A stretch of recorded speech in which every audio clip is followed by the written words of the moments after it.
ये कहानी भरतपुर गांव के शेट्टी परिवार की, जिसमें हरिवंश शेट्टी अपनी बीवी और 3 बेटियों के साथ। हरिवंश पेशे से इंजीनियर है और अपनी तीनों बेटियों की अच्छे से तालीम उन्हें काबिल बनाना चाहता है। गांव के सभी लोग हरिवंश को बेटियों की तालीम की बजाय उनकी शादियों के जोड़ने की सलाह देते हैं, मगर हरिवंश शेट्टी अपनी मर्जी का मालिक है, वो किसी की नहीं सुनता। एक दिन अपने ऑफिस जाते हुए हरिवंश को रास्ते में उर्मिला चाची मिलती हैं। बेटा, मैंने तुम्हें मना किया था ना बेटियों की करवाओ, मगर मैंने सुना है कि तू उन्हें विदेश भेजने की तैयारी में लगा हुआ है। हाँ, आजकल के बच्चे पढ़े लिखे होते हैं और सब अपने पैरों पर खड़े होते हैं। मैं भी अपने बेटी को बहुत पढ़ा हूँ। एक बार अपने पैरों पर खड़ी हो जाए, उसके बाद शादी की सोचेंगे।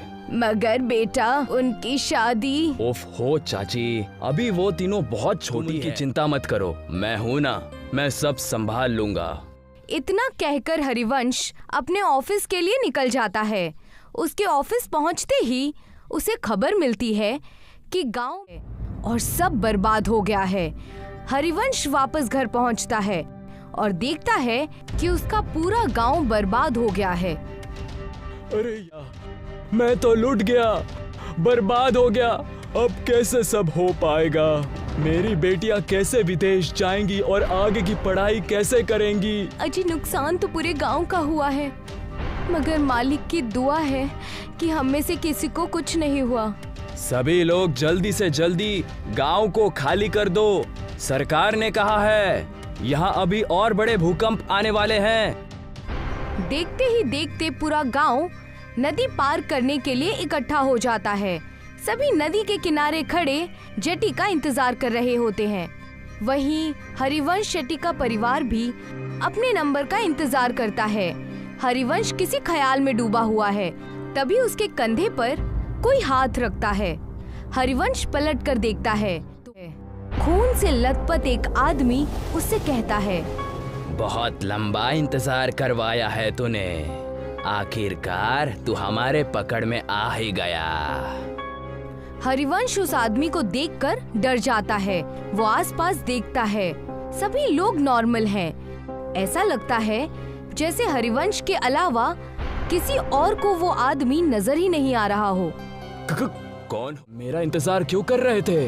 रूह कुछ कहती कि तभी हरिवंश की सबसे छोटी बेटी उससे कहती है, पापा, हम कब से यहाँ इंतजार कर रहे हैं, सबका नंबर आ रहा है, मगर हमारा बोर्ड में नंबर ही नहीं आ रहा है।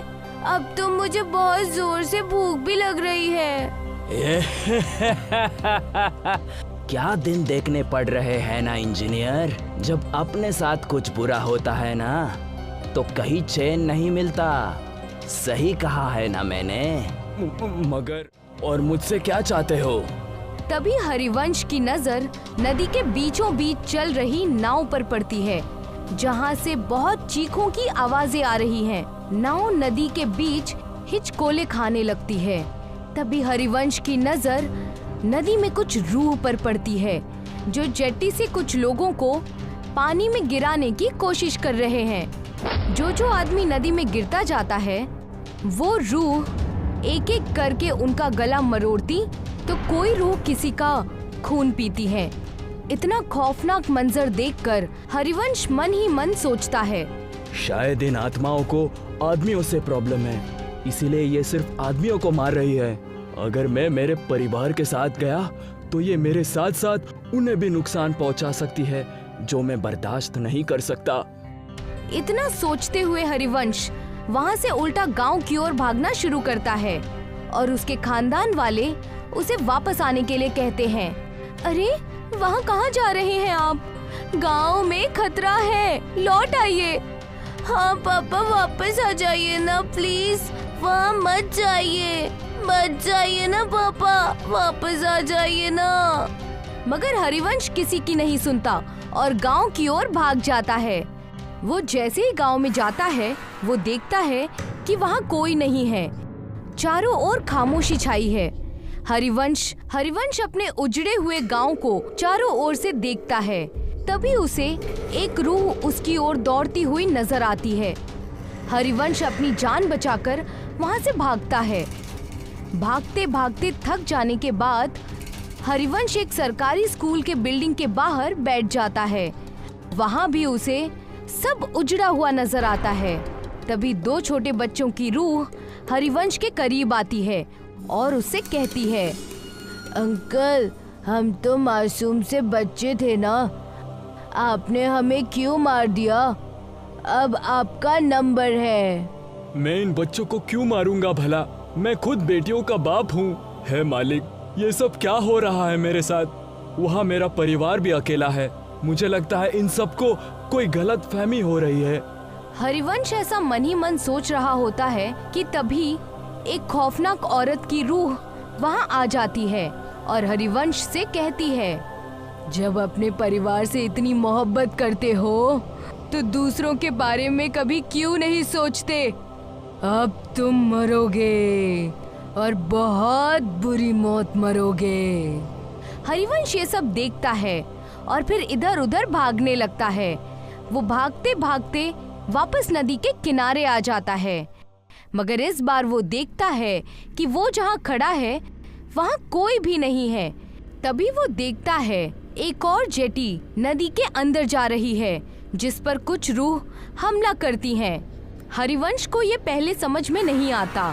तभी वो देखता है कि गांव की तरफ से दौड़ती हुई कुछ रूह हरिवंश के करीब आ रही हैं। अब मेरा बचना मुश्किल है मालिक, मेरे परिवार का ध्यान रखना। तभी सामने से आती हुई रूह उस पर जैसे हमला कर देती है। हरिवंश का पांव टकराता है और वो गिरते गिरते बच जाता है। वो अपनी नजर घुमाता है तो वो देखता है कि नदी पर एक पुल बना हुआ है। ऐसा कैसे हो सकता है? अभी तो यहाँ कुछ नहीं था, ये पुल कहाँ से आ गया? हरिवंश को लगता है कि शायद इस मुश्किल घड़ी में उसे कुछ समझ में नहीं आ रहा है। ये पुल पहले से ही यहाँ होगा, लेकिन उसने नोटिस नहीं किया होगा। हरिवंश बिना कुछ सोचे समझे उस पुल पर चढ़ जाता है और वहाँ से दूसरी ओर भागना शुरू करता है। भागते भागते वो ब्रिज के सेंटर में आ जाता है और यहाँ पहुँचते ही उसकी नजर नदी की दूसरी तरफ पड़ती है, जहाँ उसका परिवार उसे बुला रहा है। हाँ सुधा, मैं आ रहा हूँ। हाँ बेटा, मैं अभी आ रहा हूँ। हरिवंश जैसे ही कुछ कदम पुल की दूसरी ओर दौड़ता है, उन दो बच्चों की रूह उसके सामने आकर खड़ी हो जाती हैं। वो उन्हें देखकर डर जाता है और पलटकर देखता है। वो देखता है कि बहुत सारी खौफनाक रूह उसे घूर रही हैं। नहीं, अब मेरा बचना मुश्किल है। मुझे तो मेरा कसूर भी नहीं पता है। पता नहीं ये सारे आत्माएं मेरे पीछे क्यों पड़े हैं। तभी उनमें से एक आदमी की रूह हरिवंश से कहती है, मैं इसे छोड़ूंगा नहीं। इसकी वजह से मुझसे मेरा परिवार छिन गया। इस आदमी का जिंदा रहना बहुत खतरनाक है। अगर आज हमने इसे छोड़ दिया तो ना जाने ये कितने और लोगों को मौत के घाट उतार देगा। मुझे छोड़ दो।